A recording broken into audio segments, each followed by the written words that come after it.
Hello and welcome to another edition of Exotic Garden UK. Well, I hope everybody's had a very nice and restful Christmas. We're now at the end of December, the end of the year of 2019. And it's been a fantastic year really. The decent-ish summer. Everything that's been established in the garden over the last few years has really taken hold and really grown well in 2019.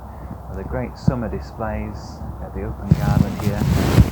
It's been a very, very exciting and really fulfilling year showing the garden around for everybody. And now we come to the end of the year, we've got to look back at the winter so far. And it's been mildish really. I think the main factor we've had, apart from a couple of cold nights, we'll go down to minus 3.7 at the coldest, has been the amount of rain we've had. Absolutely tipped it down since September onwards really. We've had the rains in September, October, November, wet dreary months. Thankfully today it's been nice and sunny, which is nice, so I've been able to get out in the garden and carry on clearing lots of things that I've needed to do. So in this episode we're going to have a look at a few surprises that have got through winter so far, and we're also going to look at the seeds for this coming season and what we're growing, and we'll have basically a mooch about the garden. And we have had some casualties in the garden so far, so although it's been relatively mild, we have had some cold nights and the rain's really started to cause a bit of damage in the garden, a bit of rot. So one of the aloe polyphyllus, a smaller one, that sailed through last winter, and we had minus 5.8 at one point last winter. It's already rotted away. We're not even into the new year. That's unfortunate. But there are some surprises, like I said. We've got a little canna, believe it or not, that's grown from seed over the last couple of months, very close to the greenhouse. It gets a warmth from there, and that's actually sprouted 2 or 3 leaves, amazingly. I'm going to talk about the plans in the garden for the coming season, because there's lots of things I want to change. Our plants have grown up and got bigger. The things I need to move because they're too close to other plants, and I really want to establish the backbone of the first part of the garden as well. So let's have a look. As you can see, the first half of the garden looks very bare at this time of year. Now the summer bedding's all been cleared away. Just got rid of the rest of the ricinus and other large woody annual plants, and it shows you all the bare ground. Still got the palm trachycarpus in the background, and here this wonderful Butia aries spatha.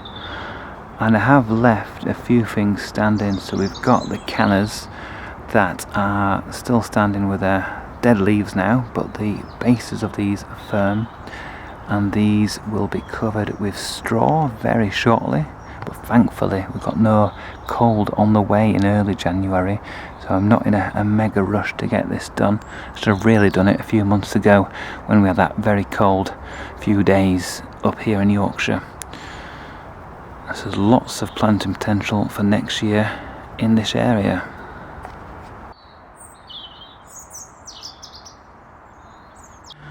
So this middle bed with a big Jabea palm here, it's getting very big now, and it really dominates this bed, which is what I want it to do. But it means the palms around it are really struggling to grow straight up because they're trying to get out to maximum sunlight, and they're also coming over the paths. So the princeps on the corner here and the euchensis there, I'm going to dig these up in spring. I'm going to plant them elsewhere in the garden, so it'll give either more space for the Jabea to do its thing. Now it's about 3 meters wide, and it will mean that the palms around it, trachycarpus, princeps and euchensis, will be able to establish in another part of the garden where they can really get their roots down and grow straight up. And I'll show you where I'm going to plant these now. So in this spot here, that's where one of the princeps palms is going to go. It's south facing, so it'll get plenty of sunlight, and it's got a reasonable amount of space to grow nice in this area. This is where the lobelia tuber was, and I'm going to basically move that or get rid of it because it is very old now, and it will give it lots of space for the trachycarpus palm.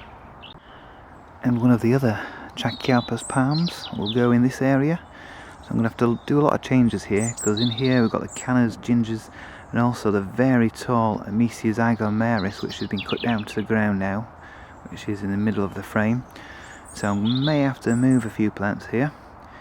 I'll trim the hedge as well, and it'll give it a nice space for the princeps or the eucalyptus palm in this area.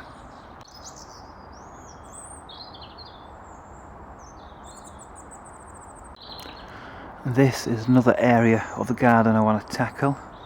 So we've got the big bamboo here, the Phyllostachys parvifolia, and I've also got the Miscanthus giganteus grasses in the middle, Musa baju to the front there, and the Butia odorata, which is getting bigger and bigger every year, which is one of my favourite palms. I want that to have a bit more space, but also I want the plants on the other side of this bed to have more sunlight and really to get more light in, basically. So the Miscanthus is going to be moved to the back of the garden where the hawthorn hedge is. I'm going to thin out the Musa baju, and this will create more light for the plants behind. So if I just walk down here, we've got the Trachycarpus aureoliphyllus here, and that will get more light if we cut down the Miscanthus. And also the Trachycarpus princeps here, they'll get more light, and so will this Butia odorata over here, and other plants that I'm going to plant in this bed, so that will be a lot more light. If I just turn around, you can see, looking into the sun there, huge Trachycarpus leaf there, but behind it the Miscanthus, when that's in full leaf and green, casts quite a lot of shade in this area. So we're going to dig up those grasses, and we're going to potentially look at removing most, or 2 out of the 3 stems on the Tetrapanax rex, which is a huge plant now. So really going to open up and get more sunlight into this area. And then if we just look at the back of the garden, here we have the hawthorn hedge, which is doing a job, it's keeping the cows out. But I think if I remove some of these and plant the Miscanthus in there, it'll get a nice grassy backdrop for this part of the garden, and less thorns against the play area. And I think it will really help make this more of a jungly area next door to the tree fern plot. So a lot of digging to do, because Miscanthus is not the easiest thing to dig up, and I'll be digging that up in spring when I see it in active growth, so probably end of April to end of May, that sort of period. And it's tough as old boots. I'll need a saw, I think, to cut through that and dig it up, divide it into many pieces, probably pot some up as well to give away, and have enough pieces to grow at the back of the garden to make it basically a big grass hedge. So that is a plan. Quite a lot to do, and it's good in winter to be able to really take stock in the garden, think what things you need to get done. So that's what I am doing now. And also these palms here, there's quite a lot of them. They've got enough space, but I might move these about as well. Doing really well, these Trachycarpus princeps palms, or hybrids should I say, so much greener than the true princeps. And by removing this grass, it's going to completely change the atmosphere in this part of the garden. Right, I've had my second lot of seeds delivered, and these are from Chiltern Seeds, and this is where I get most of my seeds from. And there's a few old favourites and a few new things that I'm trying for the first time. So, first couple of packets here are the ricinus seeds, or the castor oil seeds. And we've got the New Zealand purple, which is quite a large plant with deep purple palmate leaves. They'll be sown later on in April or early May. And we've also got the Ricinus communis zanzibarensis mixed. So these are all sorts of different ones, but these get the huge, really big green leaves normally. This is my favourite type of ricinus because you get such huge leaves. Again, these will be sown in April and May. If you do it too early, then you've got big plants and you don't know what to do with them because you can't plant them out till May when the chance of frosts have gone. Next up, we've got a couple of amaranthus. This one I've not grown before. This is Amaranthus hyperchondriticus, and this is green thumb, so it has big upright flowers of sort of greenish colour, and very robust plant, quite tall, and huge, the minute seeds that grow into really big plants, and this will be sown direct and a few will be sown in a seed tray in about March, April time.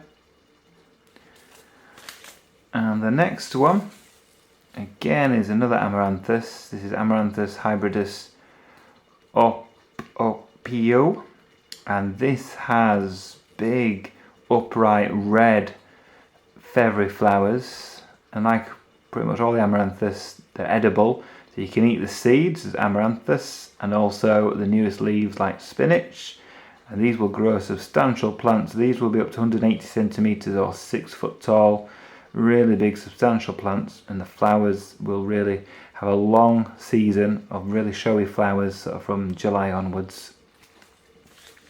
Tiny seeds though. Next up here, let's get that into focus. So next up here we have Tithonia rotundifolia torch. This is the Mexican sunflower, deep orange flowers, numerous flowers on each stem or off the stems, and they grow to about 120 centimeters, 130 centimeters tall, and really gorgeous flowers that butterflies adore. And these will flower again from midsummer right until the first frosts.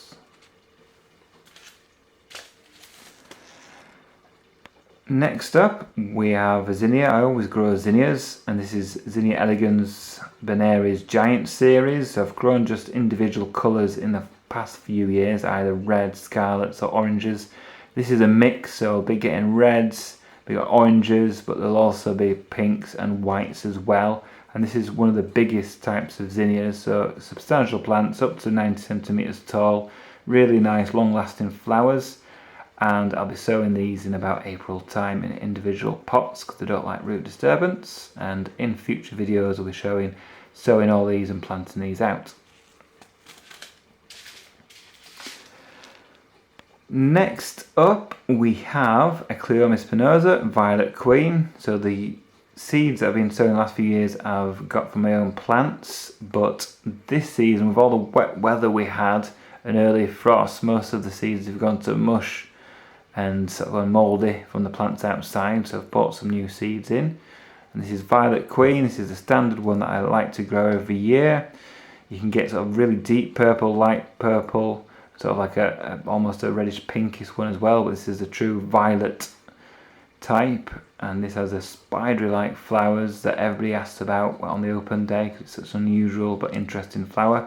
Very easy to grow. It takes a little while to get going once you sow the seeds, but once you plant them out they're pretty much drought resistant, and they grow into substantial plants and flower from sort of end of July, August onwards. And then a new one for me, this is a Cleome as well, and this is Cleome boliviensis. So it's a white flowered Cleome, and it's a different smaller plant, grows to about 9 centimeters tall. So it's the first time I've grown it. I'll sow it in exactly the same way and treat it the same as Violet Queen, and we'll see how that compares. And last but not least we've got Tropolium specium flame nasturtium, or Scottish flame flower, which you normally grow from tubers.